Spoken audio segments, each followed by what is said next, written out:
Boas-vindas ao Freecode Camp em português, agora também em vídeo aqui no YouTube. Então você pode tanto ouvir o Freecode Camp em português na sua plataforma preferida de podcast ou no YouTube, no canal Freecode Camp em português. E no episódio de hoje, nós temos o prazer de receber Morgana Giovanelli de Souza. A Morgana atua como Developer Relations na Bot City e lidera a comunidade GitHub Open Source Community aqui em São Paulo.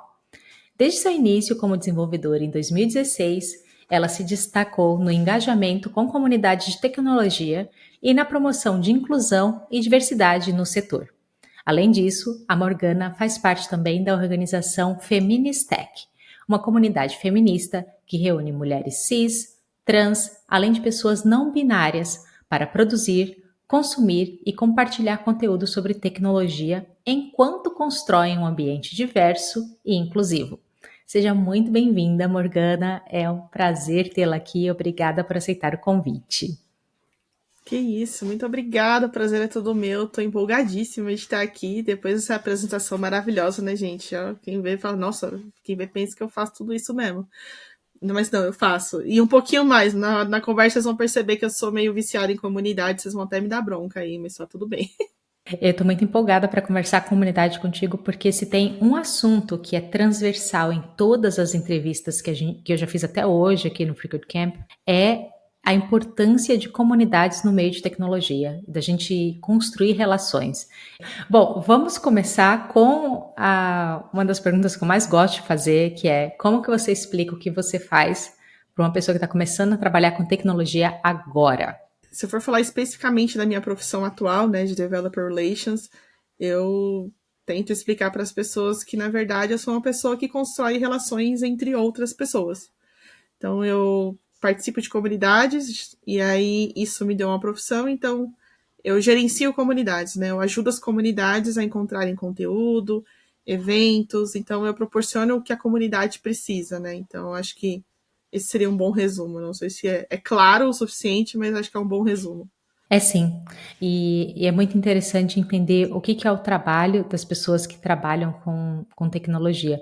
E você é a terceira DevRel que eu entrevisto aqui, então vai ser muito bacana ver a perspectiva, porque por mais que a gente entreviste profissionais que trabalham, em teoria, no mesmo campo, cada um tem uma experiência totalmente diferente. Antes da gente mergulhar na tua profissão, vamos dar uns passinhos para trás e entender um pouco como que você começou na área de tecnologia. Como que foi isso para você? Primeiro que eu jamais imaginava que eu ia entrar na área de tecnologia, não era uma opção assim entre as que eu queria. Até que em determinado momento eu estava lá naquela época de fazer vestibular e tudo mais, então eu testei fazer um dos vestibulares, que seria para uma faculdade pública, né, que é a FATEC, de Itaquaquecetuba. E aí eu passei vestibular, acabei passando, não passei nos outros cursos que eu queria. Minha área estava direcionada totalmente para a saúde, né, pelo menos na minha cabeça. E aí, quando eu fui assistir a primeira aula, porque eu falei, pô, é pública, né? Vou pelo menos economizar uma grana aqui, então vou estudar. O nome no curso na época era Informática para Gestão de Negócios. Esse curso nem existe mais, tá? O curso hoje em dia, se eu não me engano, chama Gestão de TI. E aí eu entrei nesse curso e foi paixão à segunda vista, eu brinco, porque na verdade eu acho que tecnologia já estava dentro de mim. Meu pai já trabalhava com isso na época. E, enfim, ele estudou, correu atrás para poder trabalhar com isso. Minha mãe também já mexia um pouco com tecnologia. Então, acho que já estava dentro de mim, só faltou despertar alguma coisa que me indicasse para essa área mesmo. Então, quando eu tive essa primeira aula, eu me apaixonei. Naquela época, eu tinha 17 anos, quando eu entrei na faculdade. Não cheguei a terminar a faculdade, mas eu comecei a fazer estágio e tudo mais. Muito direcionado para a área de suporte, né? Todos os estágios e trabalhos direcionados à tecnologia que eu fiz. Depois disso, eu trabalhei com várias outras coisas que não tem nada a ver com a história de tecnologia. E muito mais para frente, depois, em 2014 ou 2015, por aí, eu não vou lembrar exatamente o ano, mas aí eu fui fazer um curso técnico, porque eu estava sentindo falta de voltar a estudar, e eu não tinha terminado a faculdade naquela época, né, como eu disse, por vários problemas, enfim. E aí eu fazendo esse curso de rede de computadores na ETEC, em Ferraz de Vasconcelos, de novo despertou o amor. Então, assim, eu sempre acho que fui muito apaixonada por tecnologia, eu só não sabia disso antes. E aí, quando eu terminei esse curso, eu tentei entrar na área, mas enfim, a gente sabe que tentar entrar na área de tecnologia sendo mulher, apesar de ser uma mulher branca e tudo mais, mas eu sou uma mulher, moro na periferia, então foi bastante complicado, né? Eu vi vários nãos e várias outras coisas bem piores que isso. Mas depois de um tempo, eu falei, poxa, acho que eu vou tentar fazer faculdade então. E aí eu entrei em análise de desenvolvimento de sistemas, comecei a fazer faculdade, e aí eu acho que, assim, não que eu esteja descartando toda a minha experiência anterior, porque acho que tudo que eu fui vivendo até esse momento, assim, da faculdade, de novo, me ajudou muito. Mas aí foi quando eu consegui o estágio para trabalhar com desenvolvimento, que era o que eu queria na época, né? Isso foi 2016. E aí acho que foi a minha entrada na área de desenvolvimento, de fato, assim. Desde então, eu sou desenvolvedora, trabalhei com várias linguagens, enfim, até chegar ao ponto de eu ser DevRel hoje. Então, acho que foi mais ou menos essa a história. É muito interessante ouvir o seu relato e entender como foi não linear. Não só porque você foi encontrando obstáculos ali no caminho, mas a vida ela é não linear. Né? Então eu acho que muitas pessoas, eu particularmente me identifico bastante com isso que você está falando. Começa uma coisa, aí aparece outra coisa na vida, aí você tem que parar e aí depois você reinicia. São vários desafios. Eu gostaria de saber, nessa primeira tentativa de entrar no mercado de trabalho, que você fez o curso e aí depois você tentou entrar no mercado, do que era aquele curso que você fez? Era rede de computadores, especificamente. E quais eram as principais objeções ou os principais motivos assim que você sentiu que te bloqueavam de você conseguir essa oportunidade? Porque daqui a pouco a gente vai falar um pouco sobre o que mudou mais para frente quando você entrou na faculdade. Em alguns momentos, anos atrás, a faculdade era um pouco mais requisitada, eu acho, assim, para você trabalhar com desenvolvimento. Então, em alguns momentos, como eu não tinha terminado a faculdade anteriormente, isso me fez falta naquele momento, mesmo que eu tivesse estudando, ou no momento que eu terminei o curso técnico, isso fez falta. Muitas, muitas das vezes foram. Eu vou falar que é preconceito claro e óbvio, porque assim, algumas coisas que eu ouvi, como. Eu acabei de fazer entrevista, e aí a pessoa entrava numa salinha e dava para ouvir, por exemplo, a pessoa falando, mas ela é mulher, eu não vou contratar ela. Na empresa onde eu estava atuando naquele determinado momento, alguns anos atrás, eu tentei entrar na área de tecnologia na empresa onde eu estava. Porque eu estava trabalhando com outra coisa, era um outro papel, outra função, nada a ver com tecnologia. Falei, poxa, eu vou tentar aqui, né? Já que eu estou estudando, o pessoal tá vendo que eu estou estudando, então eu vou dar uma cutucada para ver se de repente rola uma vaga para a área que eu quero.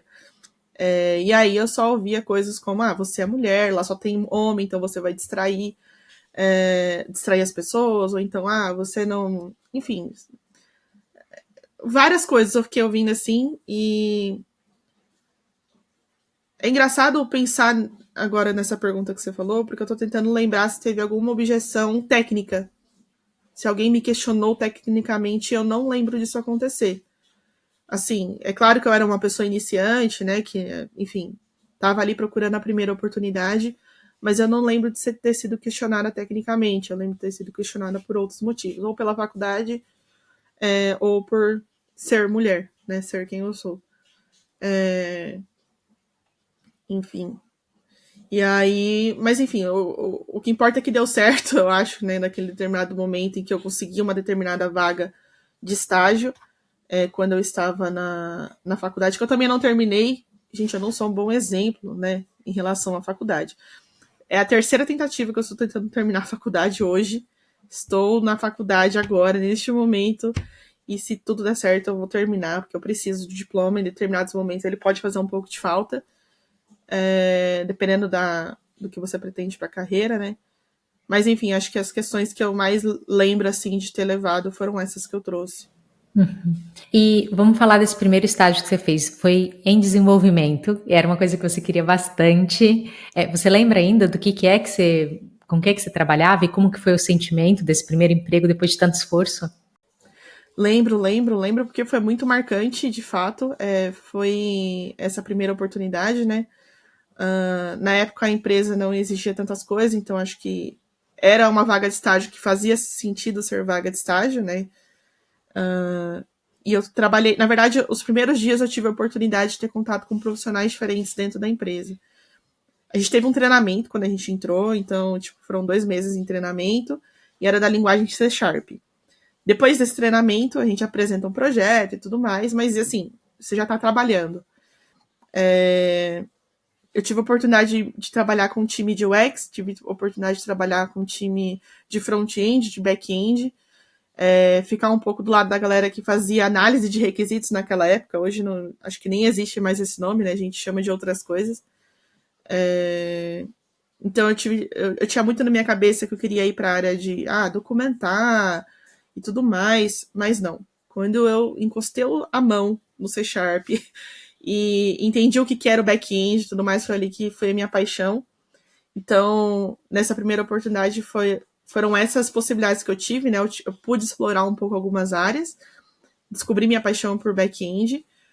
Tive que atuar como front também, porque era uma consultoria, então assim, consultoria você faz aquele projeto que chega para você, não é bem a gente que escolhe, né?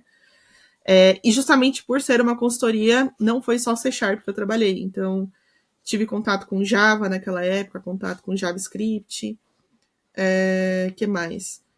Alguns frameworks, né, e bibliotecas também de JavaScript. Acho que foram essas as tecnologias que eu fui mexendo, assim, mas foi muito marcante, sim, para mim. Tanto é que eu lembro do primeiro dia, eu lembro quando eu fui oficializada, digamos assim, como júnior, eu lembro de várias coisas, assim, então foi bem marcante para mim. E você foi navegando por diversos grupos, se apaixonou pelo back-end. O que te encantou no back-end, afinal das contas? Eu fico curiosa com isso, porque cada pessoa se encanta por uma coisa diferente.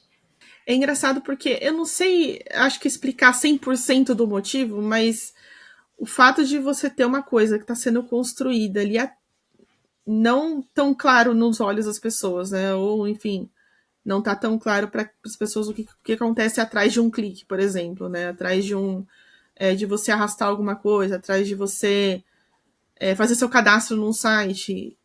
Eu acho que não sei, essa engenharia por trás das coisas assim sempre me chamou muita atenção, sempre fui muito curiosa. Até com outras coisas de equipamento, de você ficar mexendo em computador e você querer destruir o computador para entender como é que o computador funciona. Então, eu acho que foi isso, assim, mas eu não sei explicar 100% do motivo do né, o que me fez me apaixonar por back-end. Tenho bastante dificuldade no front-end, talvez isso seja um bom motivo também. Eu me viro no front-end, tanto é que eu tive que trabalhar como, entre muitas aspas, full stack em alguns momentos, fazer o back e o front de um projeto, mas acho que back-end tocou meu coração de um jeito diferente, assim. Sei lá, o back-end me faz sofrer de uma forma que eu aceito, entendeu? Eu não sei explicar. E a partir do momento que você entrou no mercado de trabalho, quais foram as linguagens que foram se apresentando assim mais frequentemente para você, que você sentiu assim, nossa, isso aqui tem bastante demanda? E eu tô falando do início, mas se você quiser, você pode expandir e falar como isso mudou ao longo do tempo, porque mudou bastante, né? Mudou. Até a minha carreira, ela passou por várias linguagens, assim, no decorrer. As pessoas até perguntam assim, nossa, mas como assim, né? É um pouco confuso, eu acho. Porque às vezes é legal você conseguir ter o tempo para você se dedicar a estudar uma linguagem específica. Eu tive esse tempo para uma linguagem específica que foi o Kotlin, que eu trabalhei para back-end com Kotlin, mesmo que às vezes as pessoas acham estranho eu falar isso, né? Eu falo assim, não, mas Kotlin não é só para Android? Não. Kotlin você consegue fazer front, você consegue fazer back-end, mobile, enfim, várias coisas. Então é engraçado também porque na faculdade a gente aprende C, pelo menos foi o que surgiu para mim, né? E só no mercado que eu fui ver C Sharp, só no mercado que eu fui ver Java. Então foi acontecendo isso. Foi C Sharp, era muito forte, mas eu acredito que era muito forte por causa dos clientes que a gente atendia. Eles já trabalhavam com C Sharp, então por isso que era toda hora aparecendo projetos assim. E até pela própria comunidade, né? Tinha a comunidade que eu já conheci na época também, que foi em 2016, já fazia muita coisa em C Sharp, né? Muitas comunidades falando disso. E no decorrer do tempo foi surgindo a necessidade do Java. Java também sempre foi muito forte. e também foi quando eu trabalhei com ela, ainda ela é hoje, né, muito forte. JavaScript, eu acho que não tem nem o que falar, né? Acho que onde a gente vai tem JavaScript na nossa frente. Então é uma coisa também muito forte. É engraçado a gente pensar assim, né? Porque às vezes a pessoa fala assim, mas a Morgana tá falando que todas as linguagens são fortes no mercado. Sim, porque cada uma delas está atendendo uma coisa, né? Então tem bastante coisa. E aí foi quando eu mudei.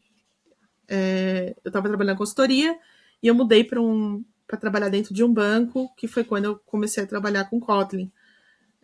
E aí mudou toda a minha vida, né? Tipo, eram outras tecnologias, eram outras coisas assim que eu tinha que estudar, eu nunca tinha mexido. Mas aí, não sei se foi o fato de eu ter entrado em contato com o Kotlin que me fez ver como o mercado estava grande para Kotlin também. Muitas empresas começaram a migrar Java para Kotlin, seja pela facilidade, enfim, várias questões que tem dentro da linguagem, que o pessoal começou a trazer bastante. Então, isso foi muito forte durante 3 anos e pouco assim, na minha vida. Eu vi muita coisa acontecendo com Kotlin, principalmente essa virada de várias empresas falando, olha, a gente está usando Java, agora a gente quer ir para Kotlin, então estamos contratando. Isso aconteceu muito naquela época, 2018, 2019, eu não vou lembrar exatamente os anos, mas dá para fuçar lá meu LinkedIn que vocês vão ver, não tem problema não. E aí, hoje em dia eu trabalho com Python, né? Apesar de ser DevRel, eu também tenho o meu lado desenvolvedor, eu tenho que desenvolver coisas para poder apresentar ferramentas para as pessoas, mas aí é Python. Então, eu passei por várias linguagens, né? E um pequeno parênteses que as pessoas falam assim, mas aí é ruim você ficar mexendo com várias linguagens. Eu não achei, eu achei ótimo, porque eu aprendi um monte de coisa. E é por isso que a gente enfatiza tantas vezes as pessoas estudarem a base, né? Porque a base vai te ajudar a entender tudo isso. Mas, enfim, parênteses fechado. Então, foram essas as linguagens que foram surgindo, assim, na minha vida e na minha carreira. E todas elas têm seu espaço. Então, não sei C Sharp hoje. Eu realmente não sei dizer, porque eu não acompanhei mais o mercado de C Sharp. Mas Java, JavaScript, Python e Kotlin são linguagens que eu vejo muito forte, assim. Acho que C Sharp é porque eu me afastei um pouco, assim, da linguagem, acabei não vendo tantas outras coisas.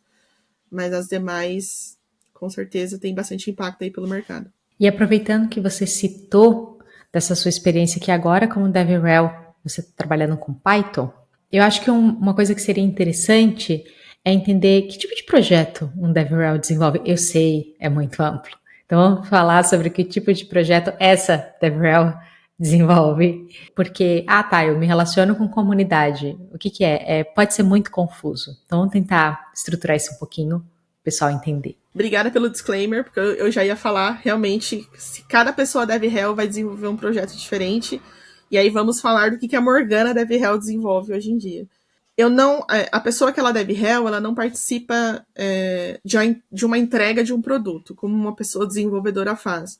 Então, quando eu era desenvolvedora, eu participava, fazia lá as tarefas, ia fazendo parte da construção de um produto ou de um serviço ali que você está construindo, para que no final fosse um produto final, falar, olha, isso aqui está disponível para as pessoas clientes usarem.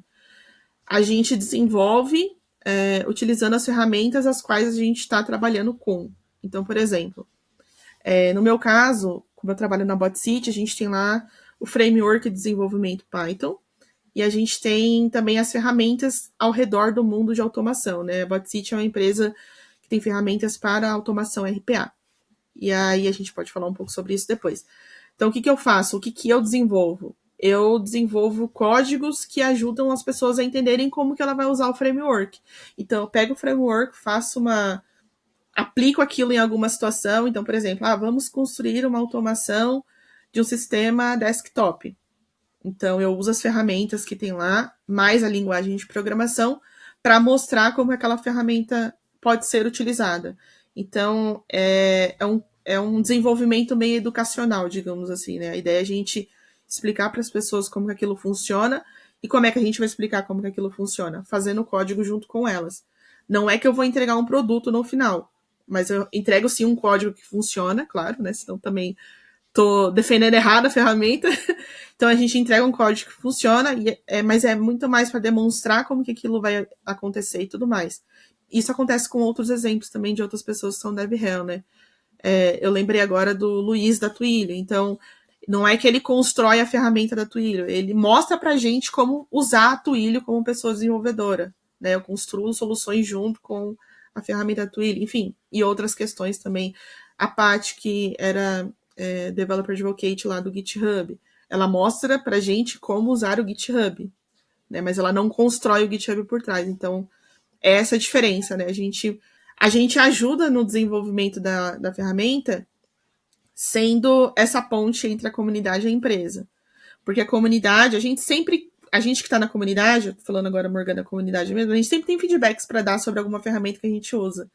Então, esses feedbacks é como se eu fosse os olhos, os ouvidos e o corpo inteiro, se precisar, que a comunidade tenha de comunicação entre ela e a empresa. Então, eu participo dessa forma do produto.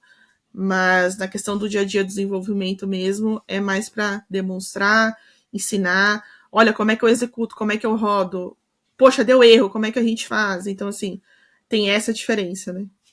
O que você está me falando, então, é que você atua muito com ensino também. Então, você tem que ter o conhecimento técnico, você tem que saber aplicar a ferramenta para que as pessoas possam aprender com você e entender, ter ideias do tipo, ah, eu posso fazer isso também? Ou eu posso fazer uma outra coisa e construir em cima do que você já fez ali. E consegue usar mais a ferramenta e consegue potencializar o trabalho dela. Mas isso tudo só funciona se você conseguir ensinar.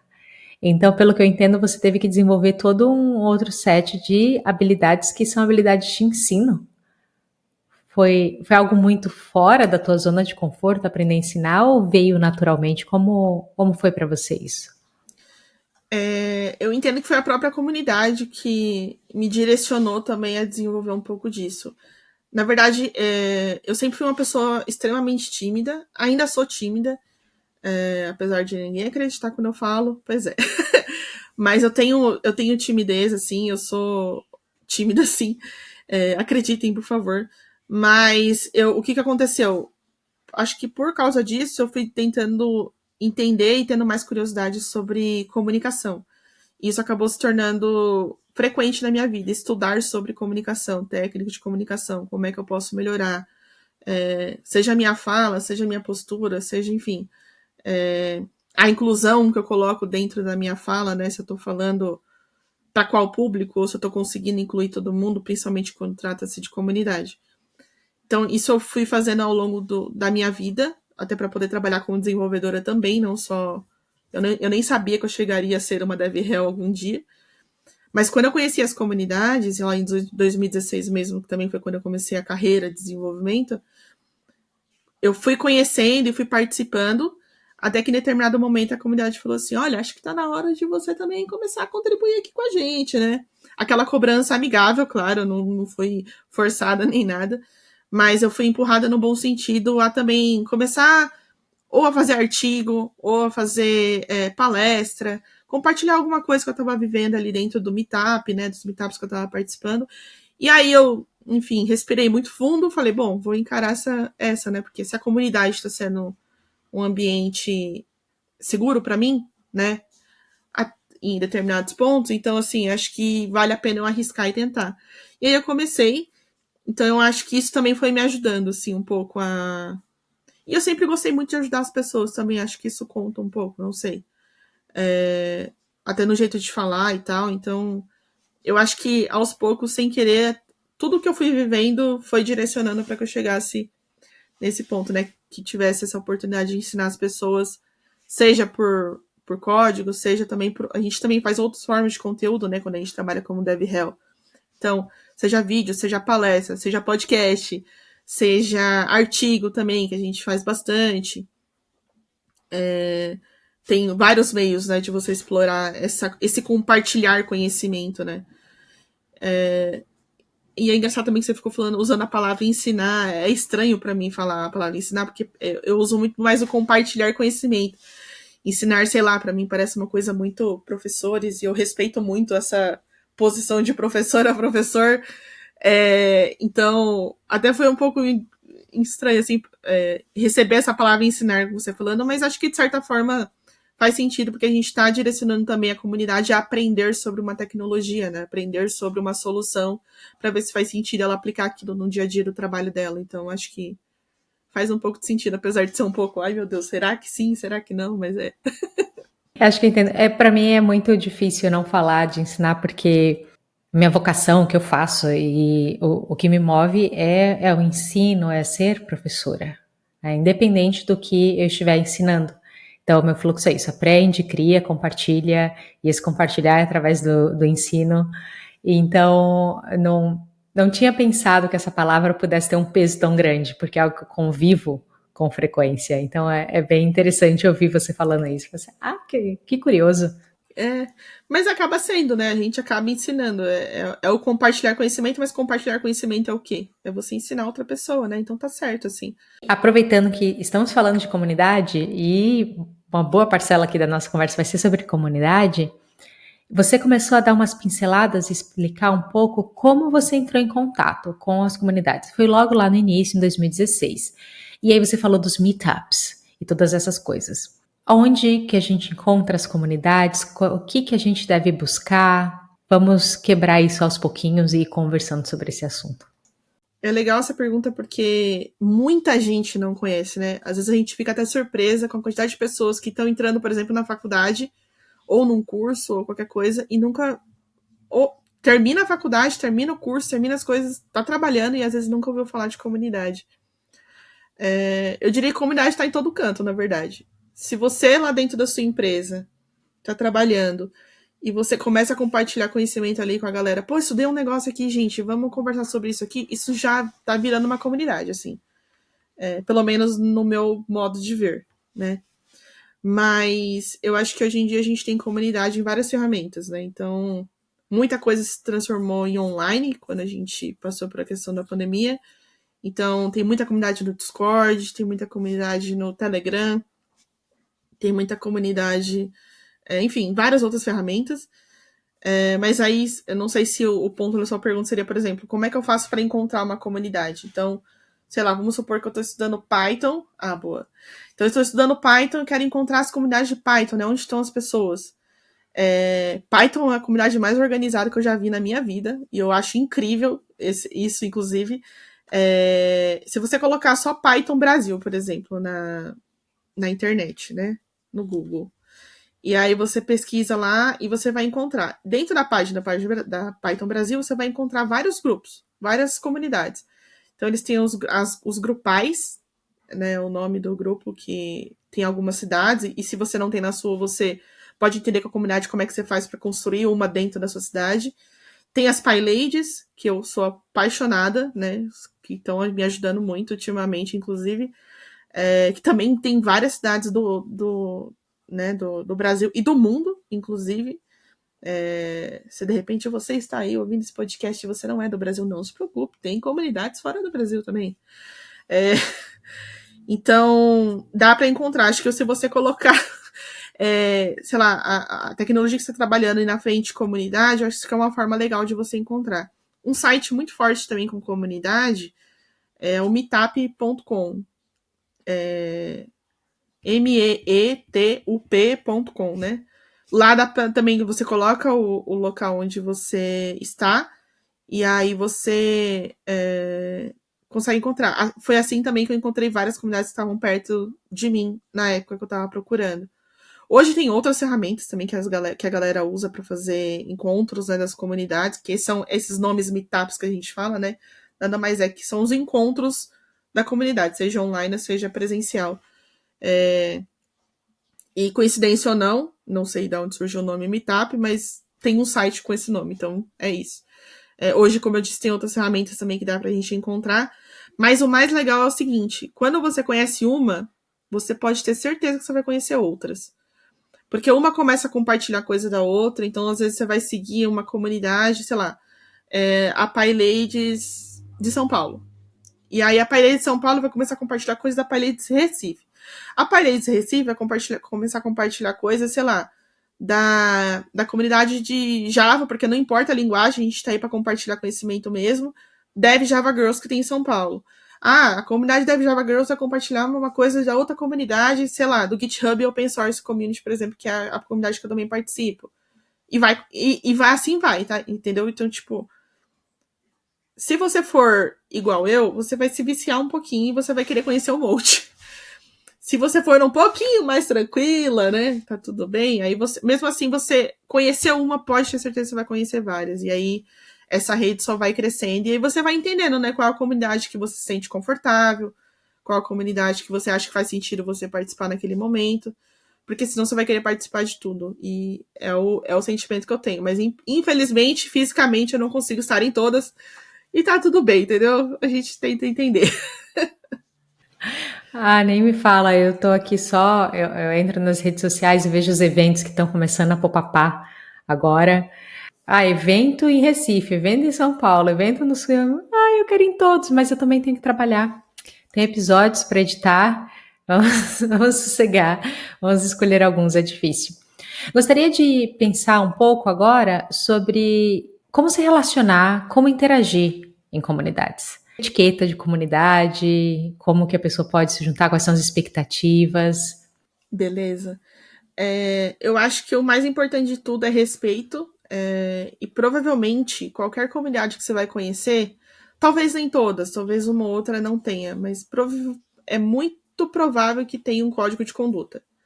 Então, quando você conhecer uma comunidade, acho que por respeito e para você também entender o que pode e o que não pode, porque às vezes as comunidades têm regras diferentes, né?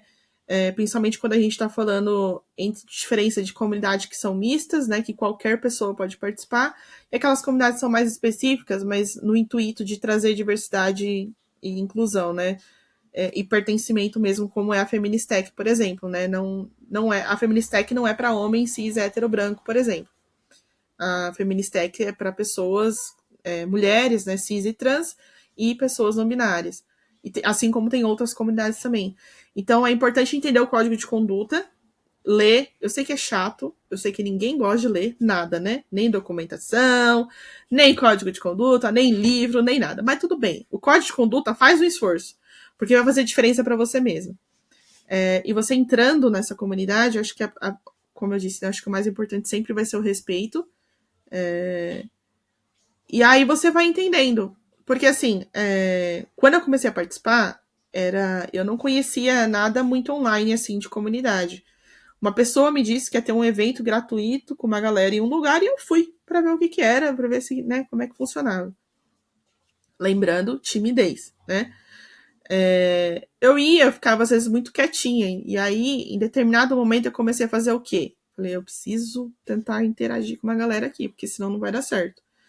Então, eu via, sei lá, no momento da pausa ali das palestras, eu via a galera em rodinhas, porque já se conheciam, né? Já tinham convivência entre elas.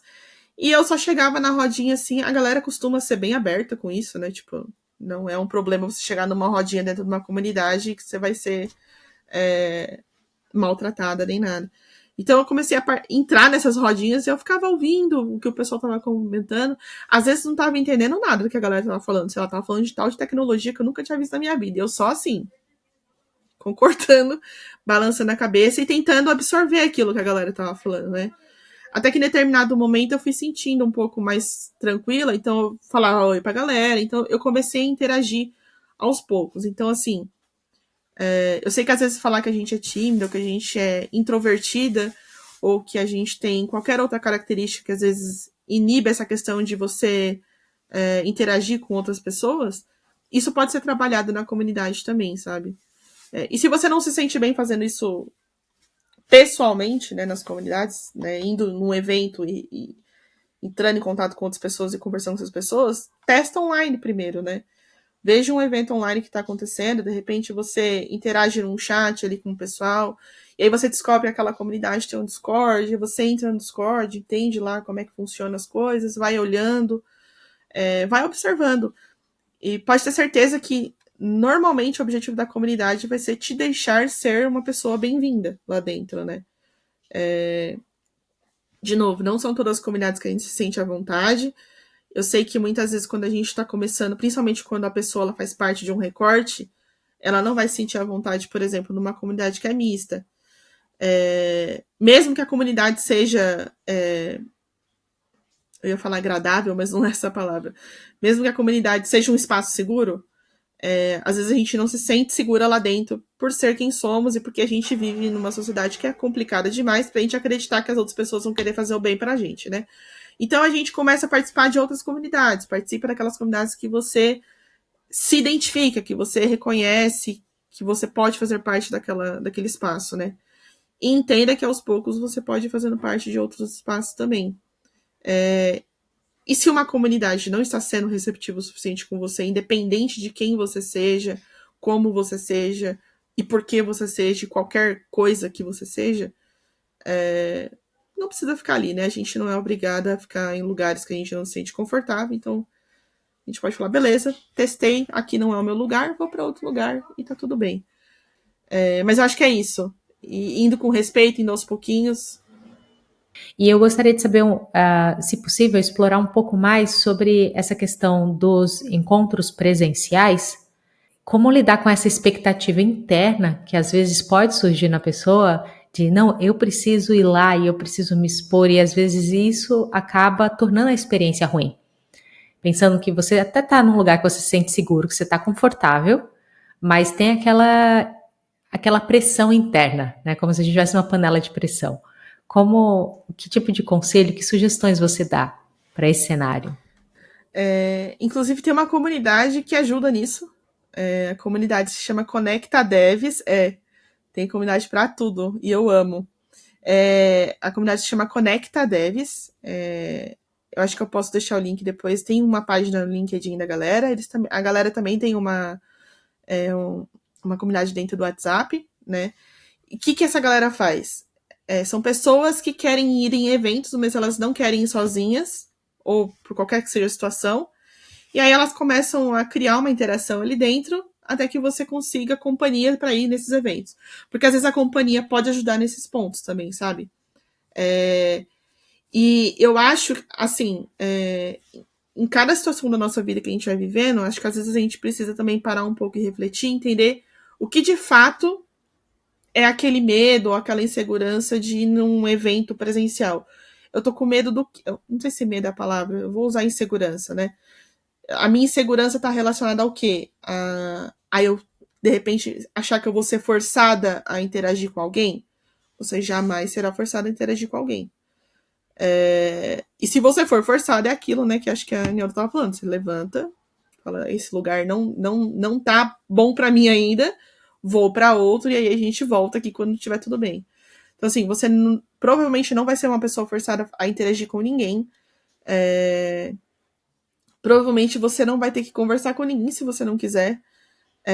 Recomendo fortemente que você exercite essa conversa de alguma forma.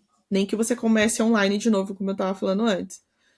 Por quê? Porque você começar a interagir com outras pessoas vai te ajudar de outras formas. Não só na questão de interação e praticar, porque eu acho que isso me ajudou muito também, o praticar. E, poxa, tá com medo? Tem a famosa frase, né? Vai com medo mesmo. Eu sei que é mais fácil falar do que fazer. Acredita em mim, eu passei por isso. Mas eu acho que entendendo o que de fato tá deixando a gente inseguro é o que a gente vai fazer a gente pensar e falar, beleza, se a minha insegurança é essa, será que se eu for com alguém no evento e não ir sozinho, será que eu vou me sentir melhor? Porque talvez seja o medo de estar sozinho lá no evento e achar que, né, não vai ter ninguém para interagir porque você tá com medo de falar com as outras pessoas, insegura de falar com as outras pessoas. Tá, e o Conecta Devs que é a galera que se une para poder ir nos eventos juntos, né? Não ter a questão de você ir sozinho em algum lugar e se sentir mal de alguma forma. Ou não, eu tô com medo de. Não sei que outro exemplo que eu posso dar. Mas acho que primeiro entender qual que é essa insegurança que você tá sentindo, nomeá-la, e a partir do momento que você consegue nomear, virou terapia o negócio aqui, né? A partir do momento que você consegue nomear, tentar direcionar, né, para você falar, poxa, talvez se eu fizer tal coisa, eu vou testar. E outra coisa, se você tá querendo ir num evento e tem alguma insegurança, faz o seguinte, Morgana Giovanelli de Souza no LinkedIn, me manda mensagem e a gente vai conversar. Quem sabe eu consigo te ajudar de alguma forma também, né? Não sei como que é hoje em dia, mas por muito tempo eu tenho a sensação de que iniciativas e encontros acabavam acontecendo em bairros mais ricos ou mais abastados da cidade. E muitas vezes, quando você é uma pessoa de regiões periféricas, você já se auto-exclui porque você já sente que não pertence, uma ausência de pertencimento. E aí eu gostaria de saber se você conhece comunidades, iniciativas que são mais focadas para a galera da periferia. Não que a gente não possa estar em todo e qualquer evento que a gente queira, não me entendam errado, mas às vezes o que a gente quer é não ter que se esforçar para se encaixar em outro lugar. A gente quer poder estar confortável do nosso jeito. Faz total sentido. Eu também sinto muita falta. Onde eu moro hoje em dia,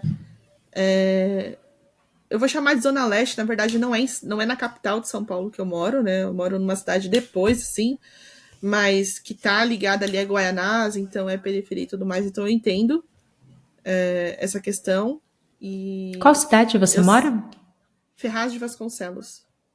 Ah, sim. Tenho Conhece? alguns amigos da faculdade que moravam em Ferraz, que é Boa. longe, e aí eles vinham de trem, e era muito difícil quando chovia. Era muito difícil quando chovia. É muito difícil participar de alguns eventos, viu, gente? Tá vendo?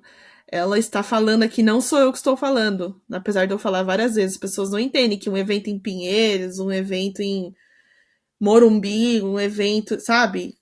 Isso, por uma determinada época da minha vida de comunidade, participar de comunidade foi bastante difícil, porque é longe, às vezes muito evento acontece à noite, e você é mulher e você tem medo de andar à noite sozinha, é um monte de coisa, né? Mas enfim, voltando para a pergunta, eu acho que eu senti muita falta disso por muito tempo. E aí, até por causa disso, a minha primeira experiência como uma pessoa que ajuda a cuidar de uma comunidade foi aqui na região onde eu moro, que a gente criou uma comunidade por causa disso. A gente não tinha nada por aqui, e aí nasceu o Kaki Coders. Kaki porque a gente estudava em Mogi das Cruzes. Em Mogi das Cruzes, uma das frutas lá era a cultivadas, né, era o caqui.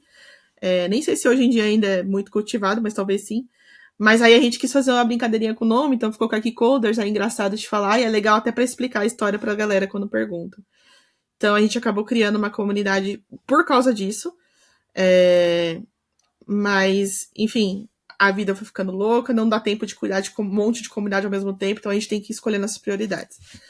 Mas iniciativas que tem pra galera da periferia tem sim. Duas delas que eu já posso falar aqui, enquanto eu estou falando, eu vou ver se eu lembro demais. Mas tem a galera da Quebra Dev. Eles têm até podcast também, tem outros tipos de materiais que eles fazem. Posso deixar os links depois também para trazer para vocês. E tem a galera da Perifa Code, que é uma comunidade incrível, sensacional. Recomendo que todo mundo conheça as duas iniciativas que eu citei. Obrigatório, se você for mandar mensagem para mim no LinkedIn, primeiro você tem que ir lá ver Quebradev e Perifacode, tá? E tem que me provar que você... Brincadeira. Mas são duas iniciativas muito importantes e muito legais, assim, que a galera faz de vários trabalhos. Tem uma outra iniciativa muito bacana que é uma comunidade diferente, é uma iniciativa um pouco diferente, direcionada para um público diferente também, mas ela se chama Mais Meninas na Tecnologia, que é uma iniciativa da Larissa Vitoriano, e também vai atuar em periferia e tudo mais, mas para ensinar meninas a programarem e a conhecerem as tecnologias, enfim, descobrir que é uma possibilidade de carreira para elas e tudo mais. Então, iniciativa tem, mas eu concordo que muita coisa acontece muito para lá de São Paulo. E aí, falando de São Paulo, né? As outras regiões eu não conheço muito, mas muita coisa muito para lá. E eu estou animadíssima para contar para vocês que eu não sei exatamente quando sai esse episódio, mas em março a gente vai ter um evento em Itaquera. Então, assim, eu tô animadíssima, porque eu nunca vi acontecer evento em Itaquera. Se aconteceu, peço perdão, porque eu não sabia que tinha. E me manda, porque eu quero saber demais. E aí a gente vai fazer um evento em Itaquera. Eu, a Fernanda e a Nath, que a gente está gerenciando lá a comunidade do GitHub.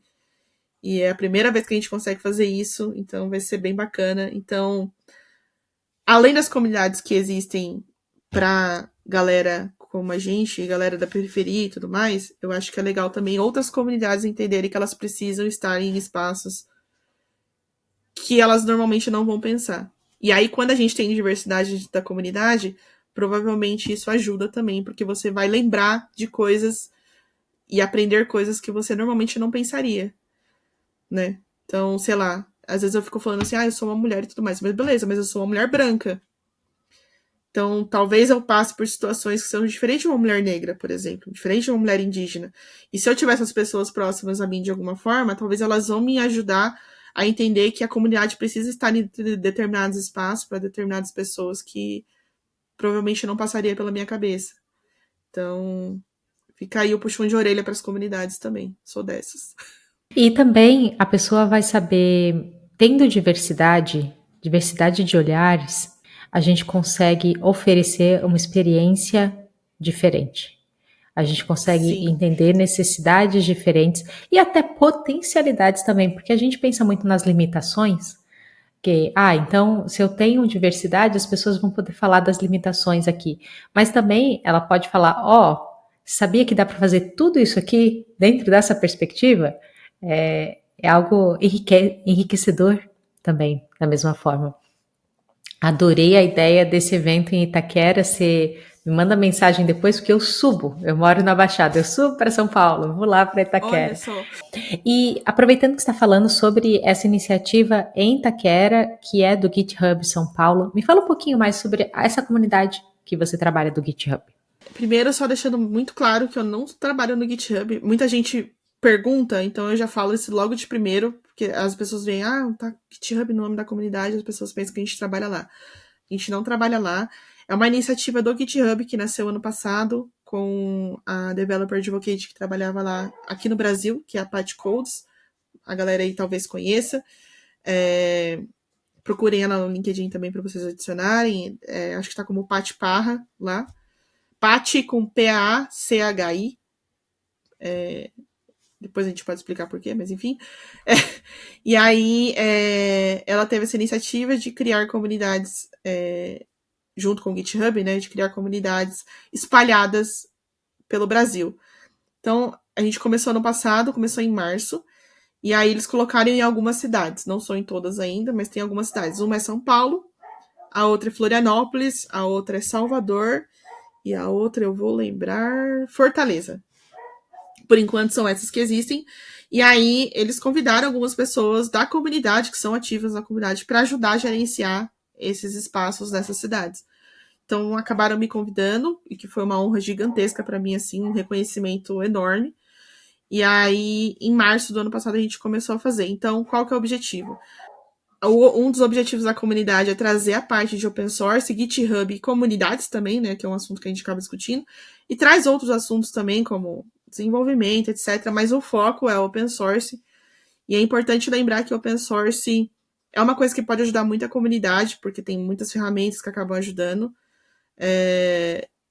E só lembrar que open source não é a mesma coisa que coisas gratuitas, né? Tem uma polêmica, inclusive, em cima disso e tudo mais, mas é importante só separar essas coisas, né? Acho que open source tem coisas que são gratuitas, sim, mas não é igual, né? Uma coisa não é igual à outra. E é justamente uma coisa importante, um motivo importante da gente discutir isso na comunidade. E levar isso para a comunidade, porque às vezes pode ser uma oportunidade bem interessante para quem está começando, ou para quem já está na carreira, mas quer testar outras coisas e tudo mais. Então, o foco acaba sendo esse. E são eventos presenciais que a gente faz.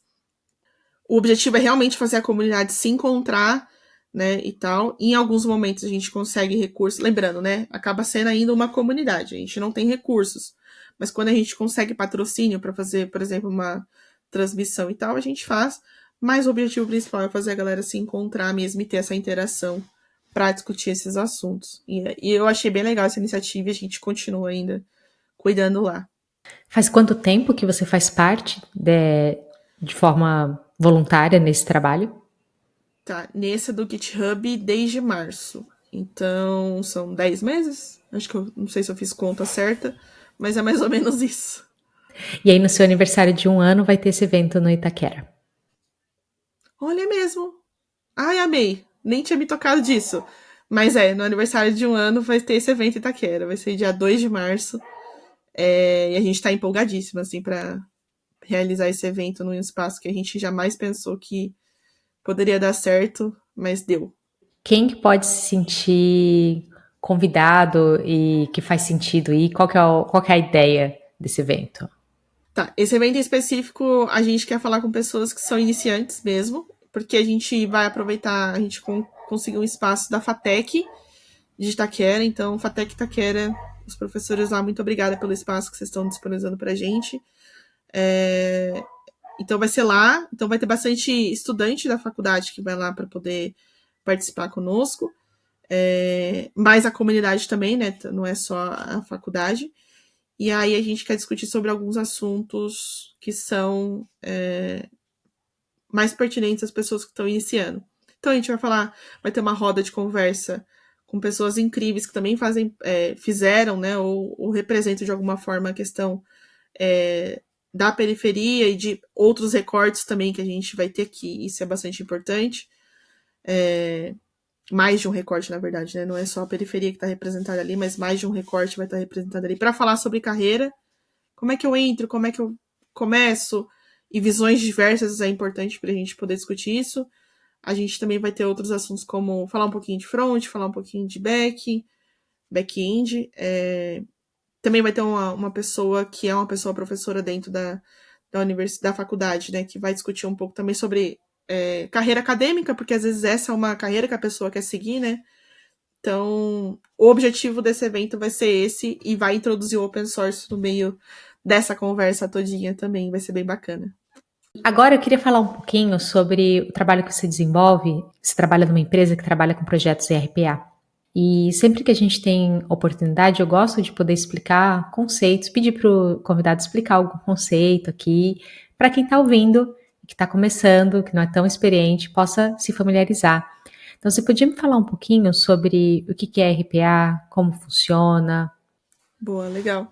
Então, RPA é uma sigla, que em inglês seria Robot Process Automation, e aí tradução livre aqui seria mais ou menos uma automação robótica de processos. O que acontece? Em várias empresas, em várias coisas que a gente faz no dia a dia, seja como pessoa desenvolvedora, uma pessoa de negócio, uma pessoa de produto, qualquer área, inclusive nem precisa ser de tecnologia, pode ser que a gente tenha muitos processos que são muito manuais e muito repetitivos.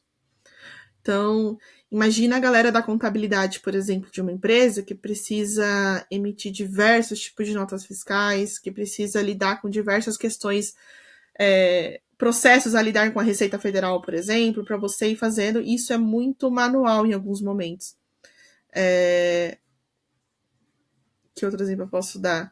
A galera que é de recursos humanos, que às vezes tem várias coisas também que podem ser automatizadas, que precisam lidar com processos na hora de contratação, que às vezes é muito manual. Então, assim, é manual e repetitivo, grandes são as chances de poder ser automatizado. Nem tudo precisa ser automatizado, isso também é preciso ser dito. E aí o RPA é esse processo de automatizar as coisas. Em vez de ter uma pessoa fazendo manualmente, eu vou construir uma solução com alguma tecnologia na qual eu consiga fazer com que essa tecnologia faça aquele processo para mim. Então seria mais ou menos isso. E aí como é que se faz isso, né? E aí tem vários tipos de solução. Tem soluções, por exemplo, que são no-code, low-code. O que seria isso também?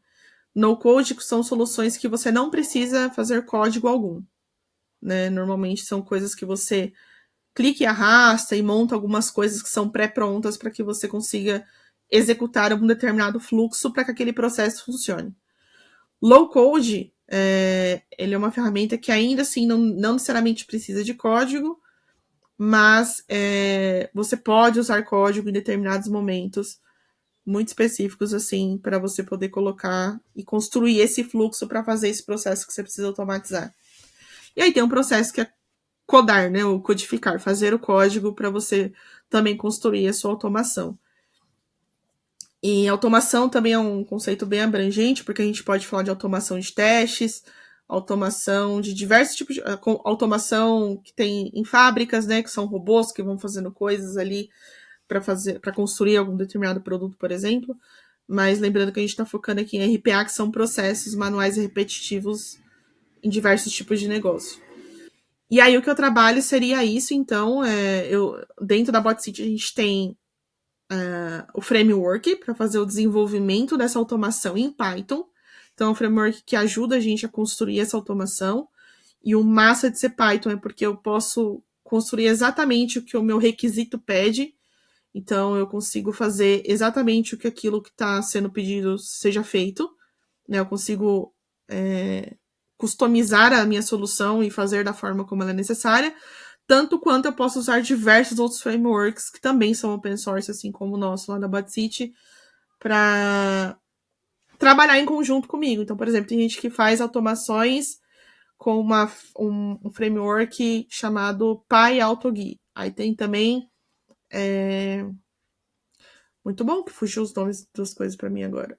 Tem Selenium, que muita gente conhece Selenium também como uma ferramenta que ajuda em testes, mas também pode ajudar um pouco em RPA.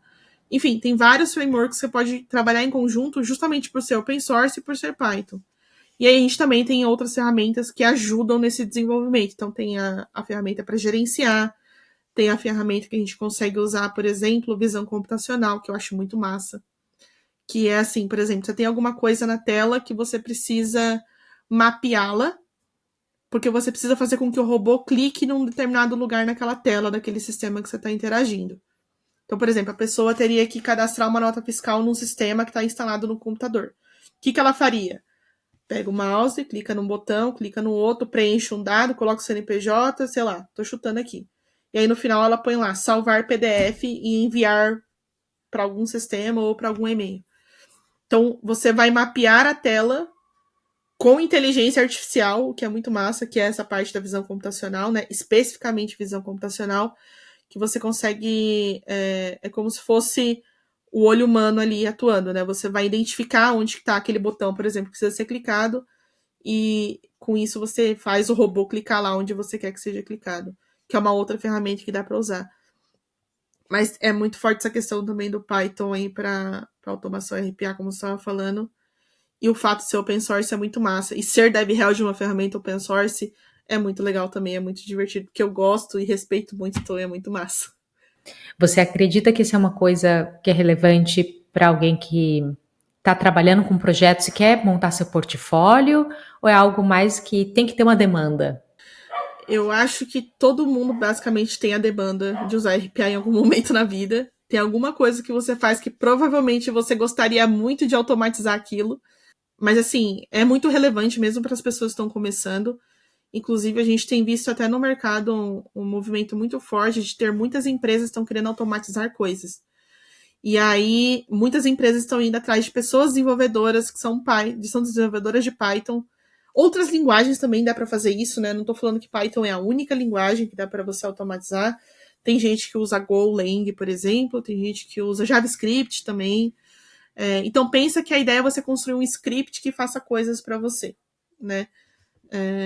Basicamente, quase qualquer linguagem você consegue usar para fazer isso. Mas Python tem sido muito forte justamente por ser open source e porque você consegue integrar outras coisas ao redor dele, né? Pela comunidade ser muito forte, ter outros frameworks, a parte de segurança, a parte de teste, enfim, tem várias coisas que você consegue falar. Mas se você é uma pessoa iniciante e você está pensando de repente se valeria a pena estudar sobre isso, eu recomendo fortemente, porque o mercado tá.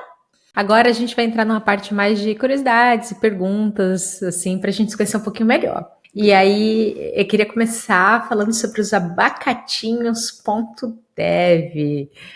Como que é os abacatinhos.dev? Me explica o que é isso. É um nome muito simpático.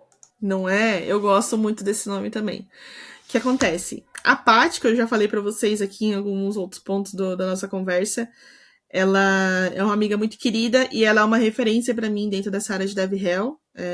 Ela começou a trabalhar nessa área já tem alguns anos e ela me ajudou muito também nessa questão de entrar para essa área, né? Porque eu meio que cutuquei essa área de DevRel dentro de uma empresa na qual eu trabalhava, e aí depois eu consegui essa vaga dentro da BotCity, então continuei trabalhando como DevRel. Mas ela se tornou uma pessoa mentora para várias outras pessoas que tinham interesse em trabalhar nessa área de DevRel, e aí insira aqui qualquer outros nomes, né, que às vezes a gente ouve Tech Writer, DevRel, Developer Advocate, Developer Evangelist, enfim, Community Manager, tem um monte de nome. Vamos resumir aqui no DevRel para ficar mais fácil. E ela acabou se tornando mentora de muitas dessas pessoas, inclusive minha. E para reunir essa galera que ela estava mentorando, ela criou essa iniciativa que é o abacatinhos.dev, Então é onde tem uma galera que tem interesse em trabalhar ou já está trabalhando, e a gente usa esse espaço, essa comunidade, né, que se tornou para trocar experiências de cada pessoa que está trabalhando na área de DevRel em empresas diversas, em empresas diferentes. E aí o nome, né? Como é que a gente explica o nome abacatinhos? O que acontece? Em inglês, existia e ainda existe a função Developer Advocate. Acho que eu até falei ela aqui algumas vezes para vocês. Advocate, dependendo da forma como você pronuncia, parece até um pouco avocado. O avocado em inglês significa abacate, né? Então, acabou se tornando meio que um símbolo da área esse abacate. E aí você até vê, é possível que você veja pessoas que atuam na área de DevRel usando um emotezinho do abacate na frente do nome, ou em qualquer outra coisa, ou qualquer referência lá.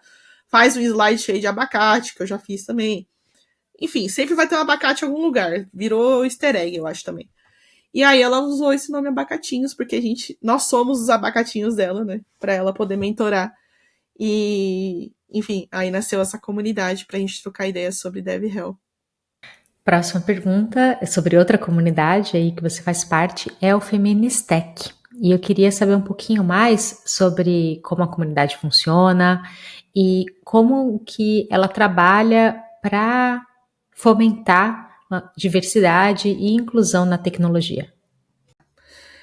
Primeiro de tudo que a gente... Dificilmente as pessoas vão ver a gente falando sobre o que é ser mulher na tecnologia, o que é ser uma pessoa trans na tecnologia, o que é ser uma pessoa não binária na tecnologia. Então, dificilmente as pessoas vão ver a gente falando exatamente dessa forma, né? O que a gente faz é o seguinte: a gente fala sobre tecnologia sendo as pessoas que nós somos. Então, normalmente você vai ver o quê? Pessoas da Feministech criando conteúdo na internet, pessoas da Feministech fazendo live. Foi assim, inclusive, que a comunidade nasceu, como pessoas que faziam live coding na Twitch.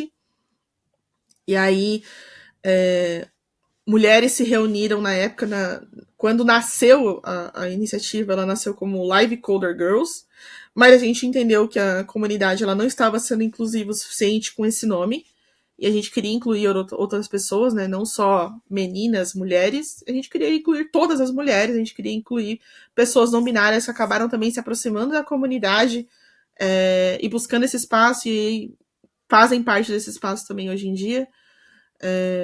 Enfim, todas as mulheres, como eu disse, né? Cis, trans, enfim.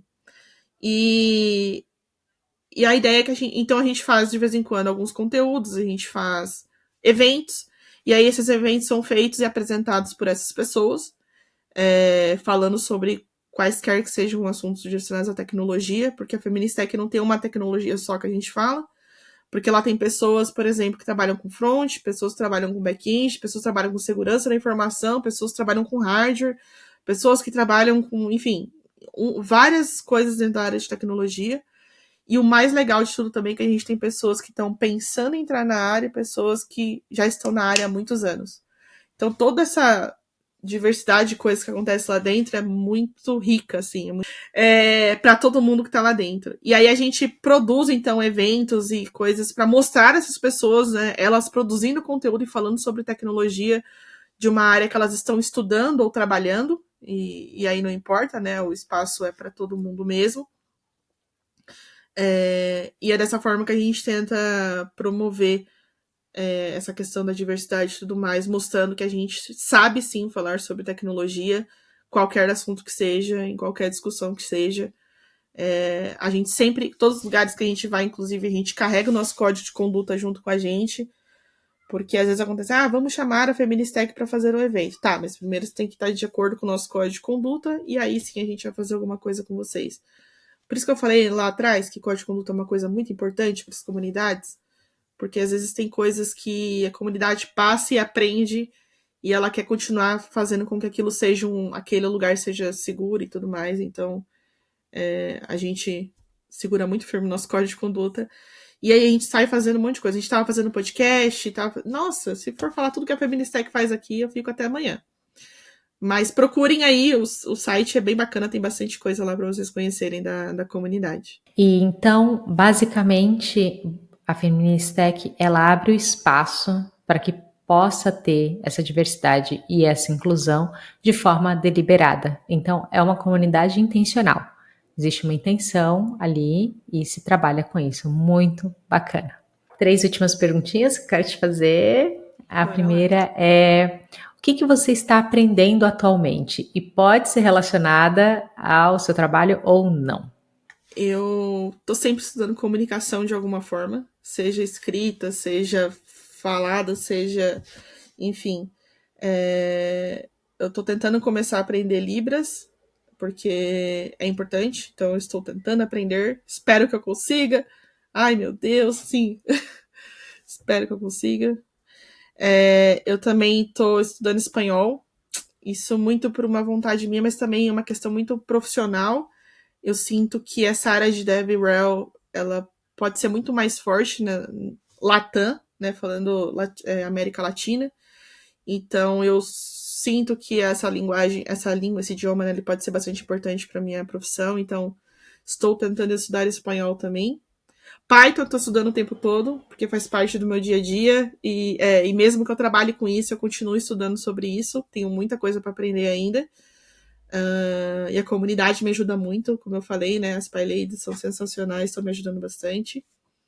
Um abraço e um beijo especial para a Bruna. Bruna, você sabe que você me ajuda muito. Bruna Ferreira, Bug LCIF, vai seguir lá nas redes sociais também. Sou dessas que faz propaganda dos outros.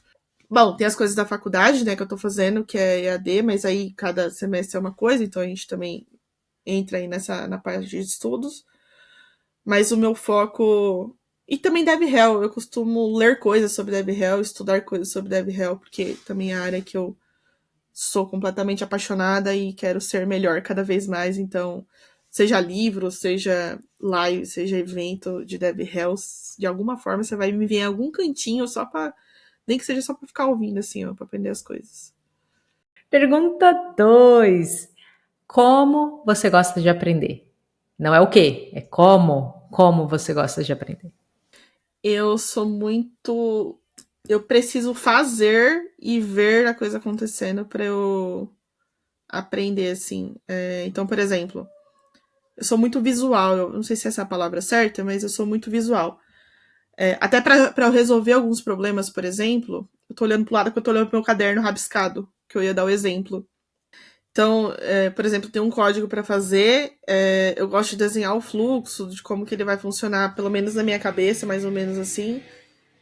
O famoso fluxograma, né? Mas aí é só um rabisco, né, gente? Eu não sigo exatamente a nomenclatura das coisas, só para eu poder visualizar aquilo acontecendo. Então, vou estudar um conteúdo novo, eu preciso muito daquela questão de eu vendo o que está acontecendo e a prática, e eu gosto muito também de ter aquela pessoa para tirar dúvida, né? Então, por exemplo, normalmente um curso vai funcionar muito mais do que eu só ler um artigo, por exemplo. Não que o artigo não funcione para mim, em alguns casos vai funcionar, mas é muito mais visual, assim. Então acho que essa é a forma que eu aprendo mais, fazendo e vendo a coisa acontecer. Como você se desliga do trabalho? Essa é uma pergunta muito difícil de te responder, porque as pessoas perguntam para mim às vezes assim, como é que você desliga desse negócio de DevRel, né? Porque a sua vida no trabalho é comunidade. E aí, quando você não está trabalhando, você está sendo voluntário em comunidades. Eu tento, eu acho que principalmente ultimamente tenho tentado mais ter essa separação. Então, apesar de gostar de produzir conteúdo, apesar de gostar de comunidade, eu tento em algum momento não estar conectada a isso. Nem que seja, sei lá, vou trocar uma ideia com a minha mãe e com a minha irmã, moro com elas, vou assistir uma série, bobinha que seja, entendeu? Pra me fazer dar umas risadas, assistir uns vídeos besta no YouTube, entendeu? Então, eu gosto de assistir coisas. Antigamente eu gostava muito de desenhar. E eu tava tentando voltar com essa prática. Não que eu seja uma boa desenhista, e o objetivo não necessariamente é esse, mas é para fazer alguma outra coisa, sabe? E na minha cabeça, ultimamente, eu tava até falando com a minha mãe. Que coisa, né? Que eu gosto muito de ver as pessoas fazendo artesanato. Então, não sei, de repente seja uma saída aí pra mim em algum momento da minha vida começar a fazer uns artesanatos, sabe? Então, por exemplo, quando eu paro pra pintar alguma coisa, fazer desenho com a minha irmã, a gente tava montando cartão de. Como fala? Cartão de Natal? Cartão. A gente fez na mão, né? Pegou a folha, desenhou, pintou, etc. Não sei o quê. Não sei, me dá um quentinho no coração. Então, talvez essa deveria ser a minha saída. Mas, como eu disse, é uma pergunta muito difícil de responder. E mesmo eu não estando trabalhando, em alguma forma eu estou na comunidade. E estou tentando aprender a me desligar um pouco disso, porque eu preciso também descansar a minha cabecinha, né? Então é sobre isso. Morgana, eu gostaria de te agradecer. Foi uma alegria recebê-la aqui hoje, ter essa conversa super leve, super gostosa e ao mesmo tempo profunda, tratando de assuntos tão importantes. E foi muito bacana a gente ter agora essa oportunidade de discutir sobre como participar de comunidades melhor. Acho que foi bem legal. E eu gostaria de deixar esse espaço aberto caso você queira ter alguma mensagem final para os nossos ouvintes, as pessoas que estão nos assistindo aqui. Então, o palco é seu. Primeiro, mais uma vez, muito obrigada pelo convite. Tava animadíssima pra gente gravar. Deu tudo certo, que bom.